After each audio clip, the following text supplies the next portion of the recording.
Bismillahirrahmanirrahim. Assalamualaikum warahmatullahi wabarakatuh. Alhamdulillahilladzi arsala rasulahu bil huda wa dinil haq liyudhhirahu 'ala dini kullihi wa kafa billahi syahida. Asyhadu an la ilaha illallah wa asyhadu anna Muhammadan abduhu wa rasuluh.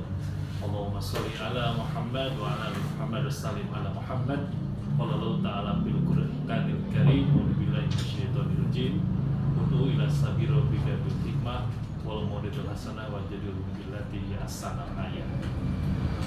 Rahimakumullah, pemirsa IPARI TV KUA Kecamatan Purwakarta dan kaum muslimin, kita bersyukur pada Allah Subhanahu wa taala detik ini masih oleh Allah diberikan nikmat sehat walafiat, nikmat panjang umur, nikmat hidayatul iman, hidayatul Islam, sehingga kita bisa silaturahmi di udara melalui YouTube channel IPARI Purwakarta. Salawat dan salam semoga senantiasa tercurah limpah pada Nabi Muhammad SAW, pada keluarganya, sahabatnya, tabi'in dan kita sebagai umatnya. Alhamdulillah, kita dari Ikatan Penyuluh Agama Republik Indonesia di KUA Kecamatan Purwakarta mulai untuk memasuki dakwah digital, dan mudah-mudahan kehadiran dari IPARI TV ini memberikan juga corak dan warna untuk dakwah digital. Hadirin rahimakumullah, ada banyak kemungkaran di sekitar kita. Ada kemungkaran yang terjadi di rumah, kemungkaran terjadi di kantor, kemungkaran terjadi di pasar, dan aneka macam kemungkaran. Ada banyak tumpukan kezaliman di sekitar kita, baik kezaliman kelas atas atau kelas berat maupun kezaliman tingkat kecil. Ada banyak dosa-dosa yang ada di sekitar kita. Dalam kehidupan kita akan berhadapan dengan aneka macam orang, karena orang terkena hukum al-insan mahul khata wa nisyan.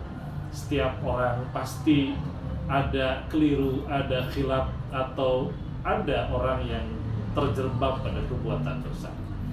Menyadari itu, maka Al-Quranul Karim memberikan beberapa hal yang terkait untuk meluruskan aneka kemungkaran, aneka menu kezaliman, aneka menu kemaksiatan itu.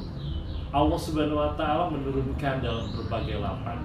Dalam istilah Islam ada yang dikenal dengan tausiyah, ada yang dikenal dengan tabligh, ada yang dikenal dengan dakwah, ada yang dikenal dengan amal ma'ruf nahi munkar, ada yang dikenal dengan tazkir. Secara hukum, maka semua umat Islam kena hukum untuk melakukan tabligh. Karena itu Kanjeng Nabi mengatakan balighu ani walau kana ayat. Secara umum kita semua diwajibkan untuk tabligh. Nah, karena masalah dakwah ini masalah yang penting, merupakan tugas 25 nabi, merupakan tugas rasul, dan satu di antara sifat kenabian itu adalah tabligh. Maka secara umum kita semua kaum muslimin kewajiban untuk tabligh, bahwa kemungkaran itu tidak hanya bisa disentuh oleh ustadz, ajengan, kiai, ulama, tapi setiap muslim punya kewajiban untuk taghyir. Maka di dalam istilah hadis ada man ra'a minkum munkaron falyughayyir. Siapa saja, kapan saja, di mana saja berada, maka dalam hadis ini taghyir, kewajiban kita untuk melakukan perubahan. Maka rahimakumullah, ketika kita ada kemungkaran, maka lakukanlah ikhtiar untuk merubah. Kapanpun, dimanapun, posisi dimanapun berada, maka kaum muslimin punya kewajiban taghyir.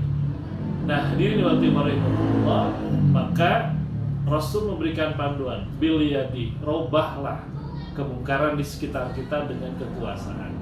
Tapi juga Rasul paham tidak semua orang bisa memiliki kekuasaan. Maka Rasul memberikan alternatif yang kedua adalah babilisani. Maka dengan lisan, dengan kekuatan lisan kita, itu kita upayakan untuk merubah kemungkaran. Sehingga di dalam Islam ada istilah ma'ruf, ada istilah khair, ada istilah thayyib. Ada penyimpangan menurut aturan agama, ada penyimpangan menurut aturan duniawiyah.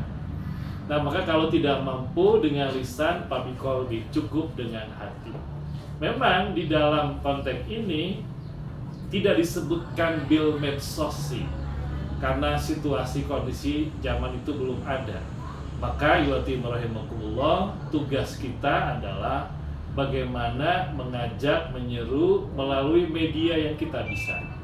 Karena itulah dalam konteks ini di dunia jagat raya medsos, di dunia jagat raya internet, selalu ada dua kubu. Dalam istilah Quran disebutkan ada ammar ma'ruf nahi munkar, ada ammar munkar nahi ma'ruf. Kita berada di posisi mana dalam hal ini kita menggunakan IT? Sebab Indonesia satu-satunya negara yang jumlah handphone smartphone-nya itu lebih tinggi daripada jumlah penduduknya. Jumlah penduduk 278 juta, jumlah handphone sekitar 354 juta. Sehingga di planet bumi ini kita negeri yang satu-satunya tenggelam dengan lautan handphone itu.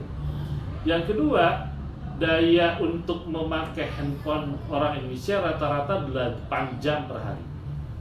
Sebelumnya 5 jam per hari, sekarang sudah 8 jam per hari menggunakan smartphone internet. Karena itu waktu iman, mari kita jadikan menggapai padilah dari dakwah amar ma'ruf nahi munkar atau tausiah melalui media digital ini. Jadikan media digital ini sebagai alat untuk berada di posisi amar ma'ruf nahi munkar. Jangan kita menggunakan medsos dalam posisi amar munkar nahi ma'ruf. Karena dengan kita mengupload, men-share tentang kebaikan, men-share tentang dakwah, maka kita akan kena tes mandala ala khairin falahu bisru ajrun kafa'ilin. Kita mencoba dengan media digital ini berupaya memancarkan Islam ke semua orang yang ada di planet bumi kita ini. Dakwah digital memungkinkan kita menjadi medium sebagai hidayah center, sebagai pusat hidayah. Karena itu tantangan kita adalah bagaimana kita semua kaum muslimin melakukan dan mengisi medsos ini dengan hal-hal yang baik, hal-hal yang ma'ruf, sehingga dengan konten yang kita share ada jutaan orang yang menjadi lebih baik, ada miliaran orang menjadi lebih baik, ada ratusan miliar orang menjadi lebih baik. Efek dari share dari media digital kita, insya Allah ketika orang itu mengamalkan apa yang kita tausiahkan di dalam media ini, maka kita akan mendapatkan transfer yang disebut dengan ilmun yurtafa'abi, mengalir terus nilai-nilai kebaikan yang kita share melalui smartphone kita akan mengalir jariah yang tidak akan terputus ketika sudah wafat, yaitu amalun sholih dari ilmu yuntafa'ubi. Termasuk statement Kanjeng Nabi, mandala ala khairin falahu bisrul azum kafa'ilihi. Siapa yang menunjukkan kepada kebenaran melalui media digitalnya dan kemudian ada jutaan orang yang mengamalkan dari apa yang kita share itu, maka itu kita akan mendapatkan ganjaran yang berlipat ganda. Mari kita yaitu iman, manfaatkan media digital sebagai bahan untuk menjadi penebar rahmat, kebaikan dan hidayah center bagi semua umat. Itu saja yaitu iman rahimakumullah wa lakum minkum wa lam bisawab. Assalamualaikum warahmatullahi wabarakatuh.